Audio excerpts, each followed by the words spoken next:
लगा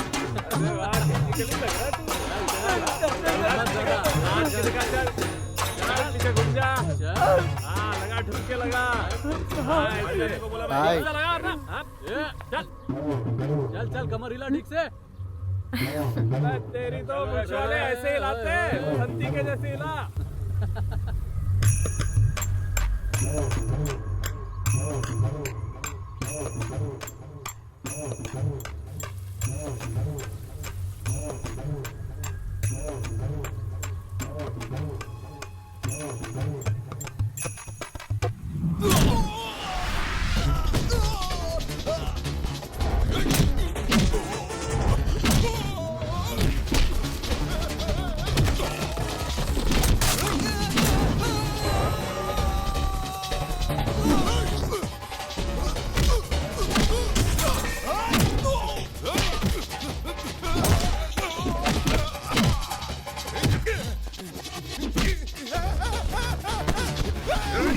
लड़की को छेड़ा है।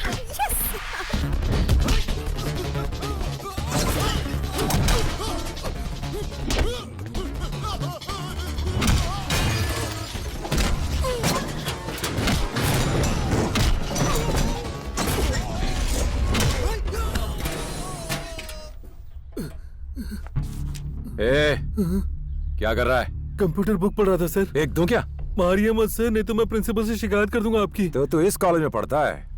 फेस मत बिगाड़िए सर। अगर दोबारा यहाँ दिखाई दिया ना तो फेस नहीं रहेगा। चल जा चल। इस बार कॉर्पोरेशन के इलेक्शन में मेयर की पोस्ट मैं एक औरत को दे रहा हूँ और मैंने सोच लिया है कि वो उम्मीदवार कौन है। हम अच्छे से जानते हैं उस उम्मीदवार का नाम क्या है। अच्छा होगा कि आप पार्टी में से किसी को चुने, ना कि किसी बाहर वाली को। हम सब यही चाहेंगे कि कोई हमारी पार्टी में से इस पोस्ट के लिए चुना जाए। तुम जानते हो किससे बात कर रहे हो? अच्छी तरह जानते हैं। और हम ये भी जानते हैं सर कि इस इलेक्शन में आप हम जैसे कार्यकर्ताओं को छोड़कर किसे जिताना चाहते हैं। क्या सोचते हो तुम मैं सत्यमूर्ति जैसा दयालु, सीधा साधा और शरीफ इंसान हूँ? जान ले लूंगा तुम्हारी। मैं ही पार्टी हूँ और मेरा फैसला ही फाइनल है। ज्यादा होशियारी दिखाई ना तो कल अपनी मॉर्निंग वॉक के बाद वापस घर नहीं पहुंचोगे। सीएम से ऐसे बात करने की हिम्मत कैसे हुई इन लोगों की? मेरा तो खून खोल रहा है।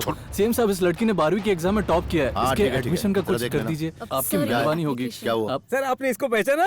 हम सत्यमूर्ति जी के क्लासमेट के घर गए थे ना, उन्हीं का पोता है ये। हाँ देखिए। हाँ पहचान लिया, बाद में बात करेंगे, मैं थोड़ा बिजी हूँ। वो रेलवे डिपार्टमेंट हमारा घर तोड़कर वहाँ फ्लाईओवर बनाने पास क्यों आए हो? उनसे रिक्वेस्ट करो। सर हमने की थी पर किसी ने ध्यान नहीं उनसे दिया। बात करो। सर प्लीज आप कुछ सुनाई दे रहा मैं क्या कह रहा हूँ? सर अब हमें आप ही का सहारा है।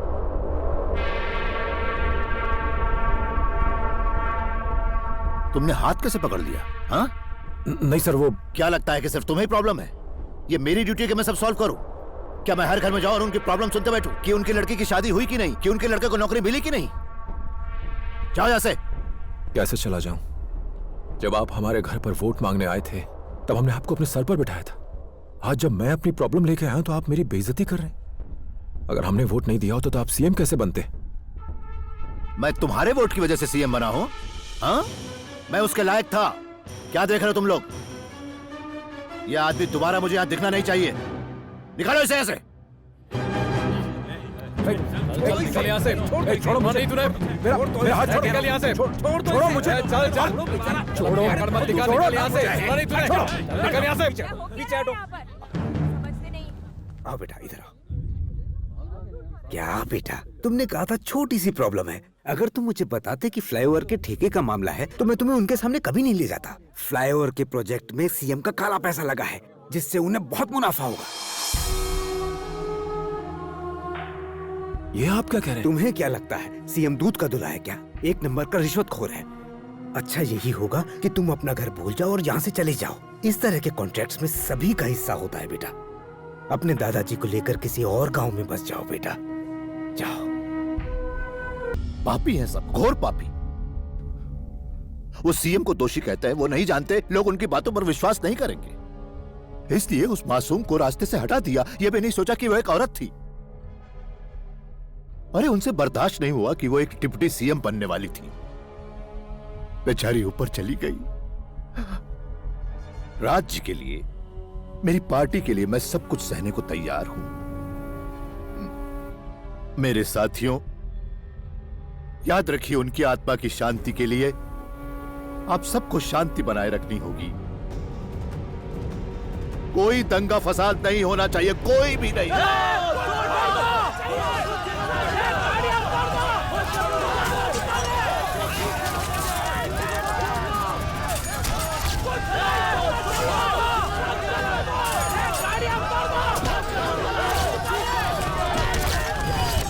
खत्म हो गया, सब खत्म हो गया।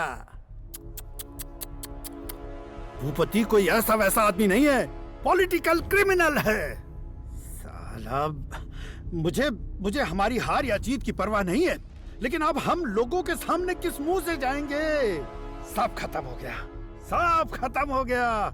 तमिलनाडु में चुनावी प्रचार अब बहुत जोर शोर से शुरू हो गए हैं और हमारे चैनल पर इस प्रचार का सीधा प्रसारण हो रहा है। कई पॉलिटिकल लीडर्स यहाँ पर लाइव आ रहे हैं और इंटरव्यूज दे रहे हैं। सबसे पहले वीटीएन पार्टी के लीडर पेरूमल आपके सामने अपनी बात रखेंगे और फिर आईएमपी पार्टी के चीफ और हमारे सीएम मिस्टर आर.के. भूपति अपना प्रचार करेंगे। मुझे इस बात की बहुत खुशी है कि मुझे आप सबसे इस प्रोग्राम के जरिए बात करने का मौका मिला। भूपति जी जिंदाबाद, भूपति जी जिंदाबाद, भूपति जी जिंदाबाद, भूपति जी जिंदाबाद, भूपति जी जिंदाबाद, भूपति जी जिंदाबाद, भूपति जी जिंदाबाद, भूपति जी जिंदाबाद, भूपति जी जिंदाबाद। क्या वसुंधरा देवी की हत्या मैंने की है? इतनी गंदी पॉलिटिक्स, शर्म की बात है। हमारा इरादा इलेक्शन जीतने का नहीं। मैं पॉलिटिक्स में पिछले 13 साल से हूँ और शाबाश, बहुत अच्छे। तुम सब लोगों का बहुत हिम्मत से सामना कर रहे हो। मैंने आप लोगों की सेवा की है। सिर्फ एक बार हमें मौका देकर देखिए। क्या कह रहा है ये? लोगों के हाथ पैर जोड़ रहा है। जनता जनार्दन है और हम चाहते हैं। ये अपोजिशन पार्टी में था, फिर भी मेरी मदद लेने आया करता था, और अब तुम मुझे बर्बाद करने के लिए उसको सपोर्ट कर रहे हो। कौन हो तुम? हैं? 5 साल की उम्र में पॉलिटिक्स में आने के लिए मैंने एक आदमी पे एसिड फेंक दिया था। इलेक्शन लड़ने के लिए जज्बात की जरूरत नहीं होती है, पैसों की जरूरत होती है। उसी पैसों की बदौलत मैंने लोगों के बीच फूट डाल दी, उनमें शक पैदा कर दिया कि यह अपोजिशन का काम था। सहानुभूति मुझे मिल गई और नुकसान हुआ अपोजिशन का। इन बेवकूफों को लगता है हम इनके साथ हैं। राजनीति खून से लथपथ होती है और तुम मुझसे पंगा ले रहे हो। खत्म हो जाओगे। वो मैं उसे छोड़ भी सकता हूं, मगर तुम Tihar jail, Vellore jail, Yerawada jail कहां जाना चाहोगे? ब्रेकिंग न्यूज, अभी अभी एक बहुत बड़ी खबर हमारे हाथ लगी है। ऐसी खबर जो पूरे राज्य को हिलाकर रख देगी और सारी पार्टीज के गणित को बिगाड़ के रख देगी। हाँ, मैं वही हूँ, वसुंधरा देवी, जिसे लोगों ने मृत समझा था, लेकिन मैं जिंदा हूँ। मगर एक इंसान है जिसे इस खबर से ये कैसे हो सकता है? वो सोच रहे होंगे ये कहाँ से आ गई, हैरान हो गए। इतने सालों से जब आप मरे हुए के नाम पर वोट मांग सकते हैं, तो क्या मरा हुआ जिंदा नहीं हो सकता? ये भी पॉलिटिक्स है। आप ही ने कहा था ना कि लोगों की लाशों पर इलेक्शन जीते जाते हैं, तो देख लीजिए। उन्होंने ही मेरी जान लेने की कोशिश की।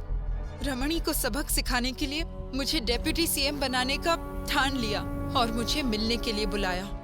मगर वहाँ जाते वक्त मुझे अंदाजा भी नहीं था कि उन्होंने मेरी जान लेने का फैसला किया है। मुझे झूठ बोलने की कोई जरूरत नहीं है, लेकिन किसी की भी जान लेना उनके बाएं हाथ का खेल है।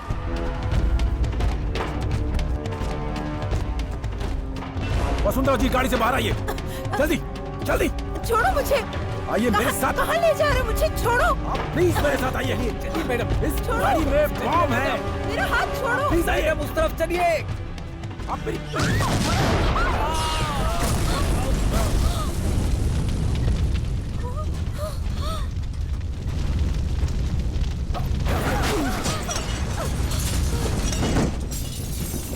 देख लिया आपने? भूपति है इसके पीछे। वो आपको मार के सिंपैथी वोट बटोरना चाहता है। खुद ही बम लगाते हो और हमारे लीडर पर झूठा इल्जाम लगा रहे हो। तुम्हें क्या लगा मैं मान लूंगी? बात करो। भूपति सर, वसुंधरा मैडम की कार में विस्फोट हो गया है, वो मर गई है सर, मर गई है। वो उल्टा मर गई? अच्छा हुआ मेरी जान छूटी। हमारे पार्टी मेंबर्स को ऑफिस आने के लिए कह दो, अपोजिशन के बैनर्स और पोस्टर्स जलाओ और खबर फैला दो। होने वाली डिप्टी सीएम वसुंधरा देवी को उन लोगों ने मार डाला। कोई भी बाहर नजर नहीं आना चाहिए। हमारे मेंबर्स अपना दुख जाहिर करें या ना करें, मगर जब तक वो दूसरों के दुख में दुखी नहीं होंगे हम जीत नहीं सकते। अब तो यकीन हुआ आपको?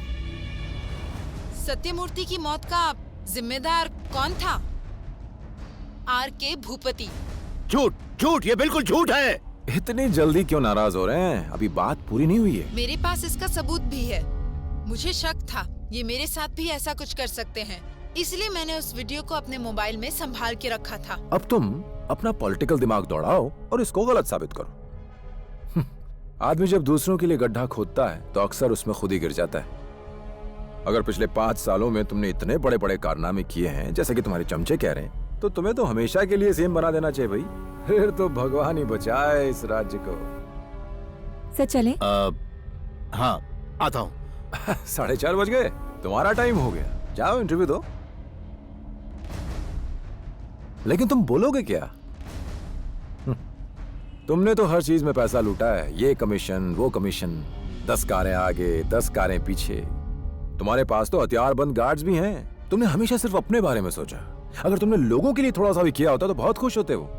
और सर सब इंतजार कर रहे हैं। उनका बोलने का मूड नहीं है, आप प्रोग्राम कैंसिल कर दीजिए।